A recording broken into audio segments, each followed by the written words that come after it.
Investigator's log, November 27th, 2025. Sound carries differently in fog. The moisture in the air, it dampens certain frequencies while amplifying others. It creates a sense of proximity. Things sound closer than they are. Or perhaps they are closer. Case file number 0003. Designation, The Allotment. The dictaphone in question is a standard analogue microcassette recorder, model unknown, though likely mid-90s. It was brought to me a few years ago. A dog walker found it on the coastal path, wrapped tightly inside an old yellow waterproof coat. Inside the pockets were a pair of rusty secateurs, a pack of damp seeds and this recorder. The tape inside is labelled Carter, Allotment Notes. When I visited the Eastern Allotments, Edwin Carter's plot, number 42, was overgrown. The door was unlocked, the tools inside were arranged with military precision, but Carter himself, there was no sign. The police have long since closed the file and classed it as a misadventure at sea, assuming he fell from the cliffs. The tape suggests he never made it to the cliffs. Recording begins. Tuesday, 7th of November. Frost held off, ground still workable. Got the broad beans in, need to check the pH level of the brassicas. Leaves are looking a bit yellow. Quiet morning, fog's rolling in off the estuary though. Thick stuff.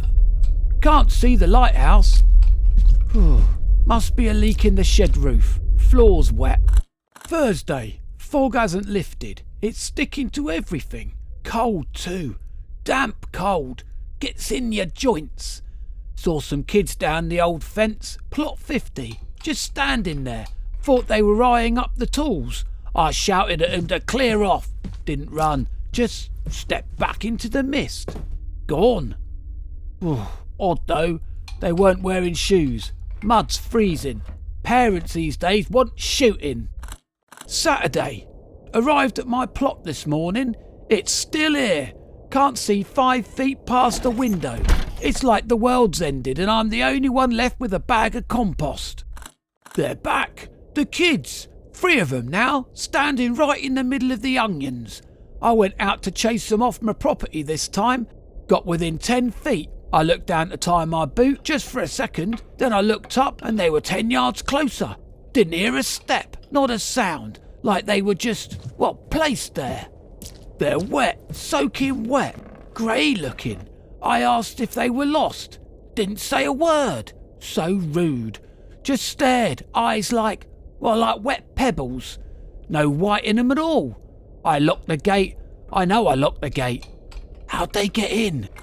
Monday. I'm in the shed again. I'm not going out there. There's more of them. Dozens. I can see their shapes in the fog. Just standing between the rows. Shoulders all hunched. They're tapping on the glass. A finger, pale as a grub, smearing the condensation. I yelled at them. I told them I'm calling the police. They just opened their mouths. I thought they were whispering, but listen. They aren't speaking. They're copying me, breathing like I breathe, but all wet like. They're running. Round and round, slapping on the mud. They want to get in. They aren't children. Children don't behave like that. I don't care how they were brought up. Look at the window. The condensation is on the outside. They're pressing against the glass. My radio. Hang on, I don't have a radio in here. What was that? That's it. I'm not dying in a shed. I've got a spade and I ain't afraid to use it. I'm coming out, you hear me? I'm coming out. Won't open. The bolt's back, but it's stuck.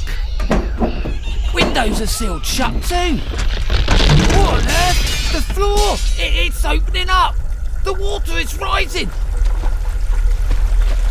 I can see them in the water. They're underneath me. They're reaching up. Let go! Let go of me!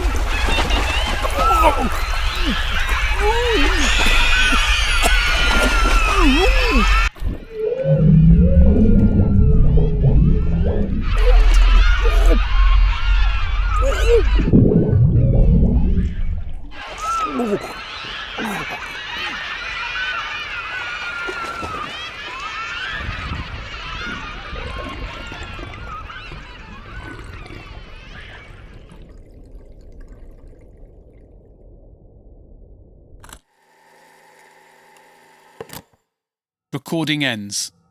The eastern allotments are built on reclaimed land. Before the sea wall was strengthened in the 1950s, that area was prone to tidal surges. Local folklore speaks of the salt-stained children, not ghosts in the traditional sense, but echoes of the lives taken by the estuary, returning when the sea mist mimics the conditions of the flood.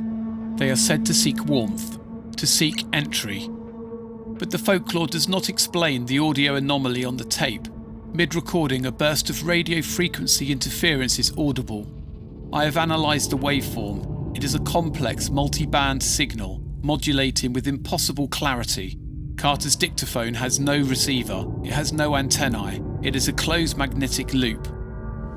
For that signal to appear on the tape, the radio waves would have to be strong enough to physically remagnetise the oxide on the spool from the air itself. The shed was empty when I found it, but the floorboards, several of them were warped, as if they had been soaked in seawater from the underside. This entropy, it is aggressive, it threatens the integrity of the physical collection. To help ensure these recordings are digitised before they are lost to the decay, you can support the preservation effort at patreon.tavenend.com. And to aid in the analysis of the patterns we have saved, join the network at discord.tavenend.com. The backlog is growing, the shelves are full. What next? Tape number 12? The ice cream van? No. Device 23? The motorway black box? No, not yet. Here. Device 04, labelled field recording, Casterly Henge. Found in the ditch near Casterly Farm. The casing is warped by heat, crushed by pressure, yet there was no fire. It contains the final field recording of a Dr. Arlo Finch. He went to the henge to capture the quiet ambience of the earthwork famous for its lack of standing stones. The recording is clear, but underneath the wind there is the sound of immense friction, the sound of heavy rock grinding against the earth, in a place where no stones stand. End of entry.